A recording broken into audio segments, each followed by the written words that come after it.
এরপরে এদের মধ্যে একটা হাতাহাতি হয়েছে বা এর সাথে আরো পক্ষে লোক ধরছে, একটা হালুয়াপাড়ার ছেলেরা আর একটা হইলো সুরদানপাড়ার ছেলেরা। এবং আশা করি আগামী 2-1 দিন আমরা টহলত অবস্থায় সবাই থাকবো এবং এক পক্ষ আরেক পক্ষের দিকে দেশীয় অস্ত্রসহ বিভিন্ন নিয়ে আক্রমণে। ব্রাহ্মণবাড়িয়ার সরাইলে তুচ্ছ ঘটনার জেরে 2 গ্রামবাসীর মধ্যে ব্যাপক সংঘর্ষ হয়েছে। শুক্রবার উপজেলার সদরের ছোট দেওয়ানপাড়া ও হাওলাপাড়া গ্রামের মধ্যে টর্চ লাইট জ্বালিয়ে রাতের আধারে এই সংঘর্ষ হয়। এতে উভয় পক্ষের অন্তত 30 জন আহত হয়েছেন। স্থানীয়রা জানান, শুক্রবার দুপুরে হাওলাপাড়া গ্রামের কয়েকজন বন্ধু একসাথে ছোট দেওয়ানপাড়া গ্রামের একটি পুকুরে গোসল করতে যায়। তখন ওই এলাকার কয়েকজনের সাথে তাদের হাতাহাতির ঘটনা ঘটে।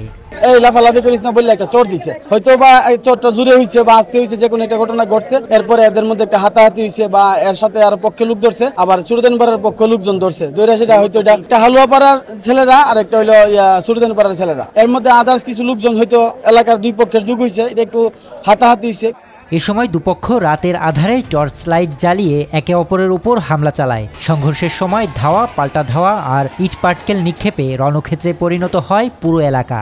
সংঘর্ষে আহতদের উপজেলা স্বাস্থ্য কমপ্লেক্স সহ বিভিন্ন হাসপাতালে ভর্তি করা হয়েছে।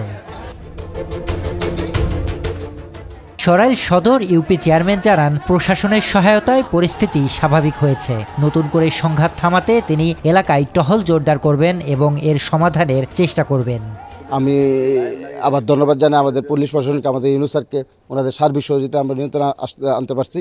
এবং আশা করি আগামী 2-1 দিন আমরা টহলত অবস্থায় সবাই থাকবো, যাতে ভবিষ্যতে যাতে আর ঝামেলা না সৃষ্টি হয়। এবং আগামীকালের ভিতরে আমি চেষ্টা করবো যে এটা একটা পরিবেশ করে যাতে 2 পক্ষকে সমাধান করতে পারি।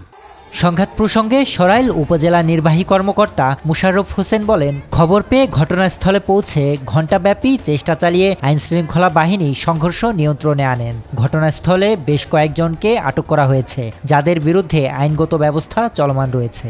ছোট দেওয়ানপাড়া ও হালুয়াপাড়ার মধ্যে পুকুরের গোসলের মতো একটা তুচ্ছ বিষয়কে নিয়ে 2 পক্ষ সংঘর্ষ জড়িয়ে পড়ে এবং এক পক্ষ আরেক পক্ষের দিকে দেশীয় অস্ত্রসহ বিভিন্ন নিয়ে আক্রমণে অগ্রসর হয়। আমাদের এই পুলিশ বিভাগের সহযোগিতায় আমরা তাদেরকে নিবৃত্ত করি এবং ঘটনাস্থল থেকে আমরা প্রায় 15 জনকে মানে আক্রমণরত অবস্থায় তাদেরকে আটক করি। আমাদের সেনাবাহিনী আসে, ওনারা আমাদেরকে এই অভিযানে সহযোগিতা করে। তো আমাদের প্রায় এখানে যাদেরকে আমরা হাতে নাতে তাৎক্ষণিকভাবে আটক করেছি, তাদেরকে আমরা শাস্তির আওতায় নিয়ে এসেছি। শরীফ রাহাত, বাংলাদেশের খবর।